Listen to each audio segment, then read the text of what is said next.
Meghan Markle's downfall, why the world has turned against the Duchess. We pinpoint the exact moment the tide started to turn against Meghan. The Duchess of Sussex has quickly risen to become one of the world's most watched women. In fact, this year, Meghan Markle topped Google's most searched global figures of the year for a second year in a row. We love to fawn over Duchess Meghan's outfits, watch her cradle her adorable baby bump, and can't get enough of her incredible love story with Prince Harry. While the expectant mother has enjoyed several years of overwhelming public support, suddenly the tide has turned against her.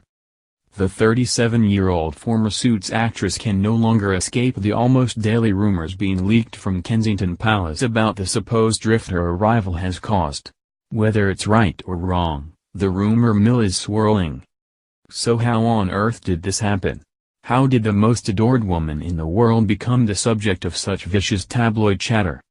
Here's a timeline explaining exactly how it happened. Just 18 months after they were first introduced by friends in London, Harry and Meghan announced their engagement to the world. Arriving to their photo call with the world's press hand in hand, the new couple couldn't take their eyes off each other. But this happy news didn't come out of the blue. The announcement came just months after Kensington Palace released an extraordinary statement begging the media to give Meghan some privacy. This was a clear indication that Harry was serious about this relationship and didn't want to scare Meghan off. News coverage at the time was overwhelmingly positive.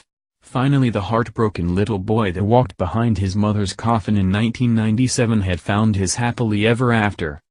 Everything about this wedding was straight out of a fairy tale: the nervous prince, the beautiful bride in her custom Givenchy gown, and that stunning veil embroidered with all the flowers of the Commonwealth countries. As Harry and Meghan shared their first kiss in front of the world, we collectively swooned. Once again, Harry and Meghan mania dominated the headlines, and unsurprisingly, the #1 news event of 2018 was the Duke and Duchess of Sussex's royal wedding.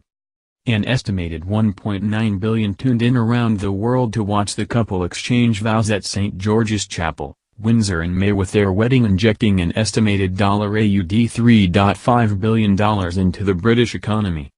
Whether it was fans stocking up on their Meghan and Harry memorabilia or tourists jetting into Windsor from around the world, the pin-up royal couple were literally worth their weight in gold.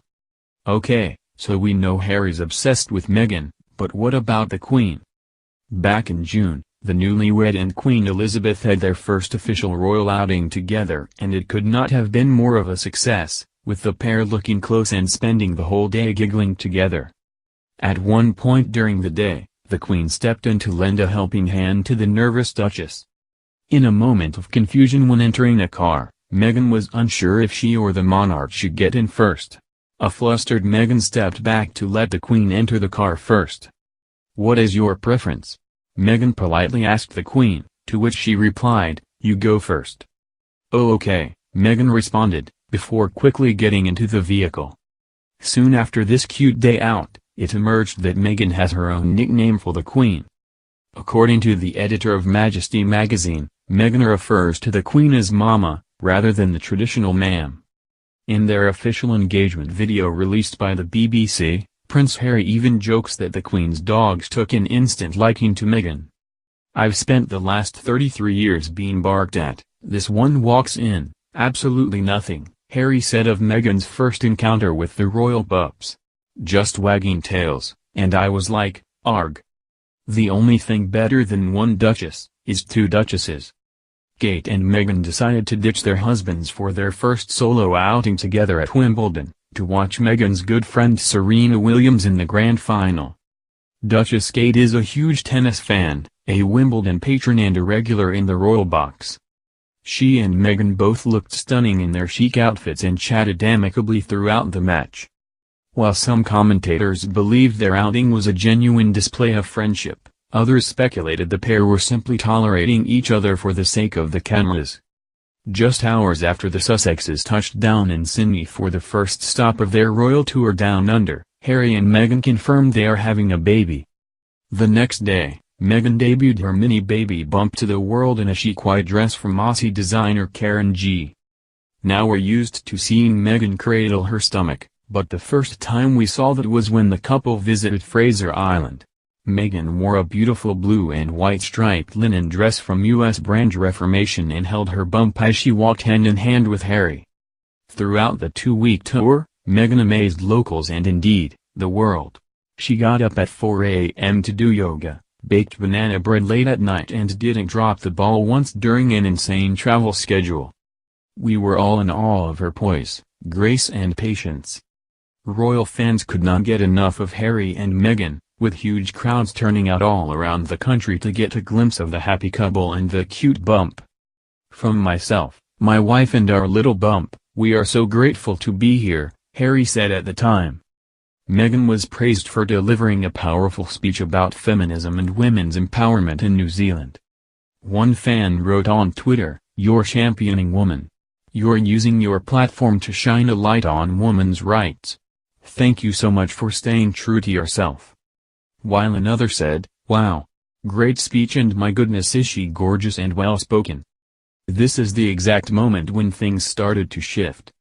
Last month, the Duke and Duchess announced they would be moving out of Kensington Palace, where they currently live next door to the Cambridges and their 3 children, to Frogmore Cottage in Windsor.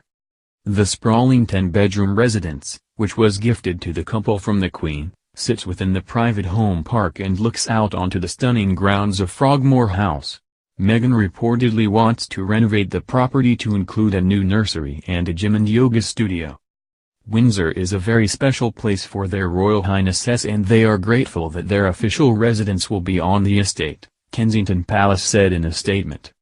Harry and Meghan were married in Windsor's St. George's Chapel and their reception celebrations were held at Frogmore House. But royal sources have been leaking gossip to the British tabloids, claiming the Sussexes are moving because of tension with Prince William and Duchess Kate. The initial plan was for Harry and Meghan to move out of their cottage in the grounds of Kensington Palace and into one of the main apartments. But there has been a bit of tension between the brothers, a source told The Sun. Meanwhile, a new report from The Sun has also shed light on Meghan and Harry's supposed tempers before their wedding. In an astonishing allegation, the Queen was forced to step in and pull Meghan and Harry in line after Meghan was told she couldn't wear the original tiara she picked out from the Queen's collection. Meghan had her heart set on this tiara with emeralds and Prince Harry hit the roof when they were told it was impossible for her to wear it, a spy told The Sun. As the origins of the tiara couldn't be 100% confirmed and with fears it could have questionable ties to Russia, the Queen apparently would not loan it out. And it did not go down well. There was a very heated exchange that prompted the Queen to speak to Harry. She said, "Meghan cannot have whatever she wants. She gets what tiara she's given by me," the insider claimed. Adding, the Queen also questioned why Meghan needed a veil for the wedding, given it was to be her second marriage. The message from the Queen was very much Meghan needed to think about how she speaks to staff members and be careful to follow family protocols. "You know you've misstepped when you get a stern dressing down from the Queen." Rumors of tension between the two duchesses escalated following reports that Catherine was reportedly left in tears after her daughter Princess Charlotte's bridesmaid dress fitting for Meghan's wedding in May. It's unclear exactly what caused the Duchess to burst into tears, but the Daily Beast claims Kate and Meghan had an argument over Charlotte's dress. An insider told the UK's Telegraph, Kate had only just given birth to Prince Louis and was feeling quite emotional. Many royal insiders have insisted there's actually no bad blood between Duchess Catherine and Duchess Meghan, but their respective husbands are not getting along. A source told Vanity Fair that there is no feud between Kate and Meghan. Kate and Meghan are very different people and they don't have a lot in common, but they have made an effort to get along, said the source. Any issues are between the brothers. Some sources have said Harry and William's bond said to be almost irretrievably broken because William refused to roll out the red carpet for Harry's new bride. Harry didn't think William was rolling out the red carpet for Meghan, and told him so, a source spills of the brothers' rift. They had a bit of a fallout, which was only resolved when Prince Charles stepped in and asked William to make an effort. 3 royal aides have resigned since Meghan and Harry got married in May. This week, it was announced that Samantha Cohen, private secretary to Harry and Meghan, will leave their service in British spring 2019, after the birth of the new royal baby. She's worked with the royal family for 17 years. According to The Times, a source close to Meghan said, "Sam will be a huge loss. Going forward, Meghan might need someone cut from a slightly different cloth to traditional courtiers, who is not a career civil servant or royal insider." Nicknamed Samantha the Panther, the former royal aide served as assistant private secretary and communications secretary to the Queen and was one of her most trusted members of staff. Last month, a palace aide and assistant called Melissa quit because of what the Daily Mail described as Hurricane Meghan. She reportedly put off staff with her particular brand of up and at 'em West Coast energy and rumored routine of getting up at 5 a.m., and bombarding aides with texts and her eyebrow-raising fashion. Meghan put a lot of demands on her and it ended up with her in tears, a source the Mirror. Melissa is a total professional and fantastic at her job, but things came to a head and it was easier for them both to go their separate ways. The palace has refused to comment on all of these rumors, except for one fact.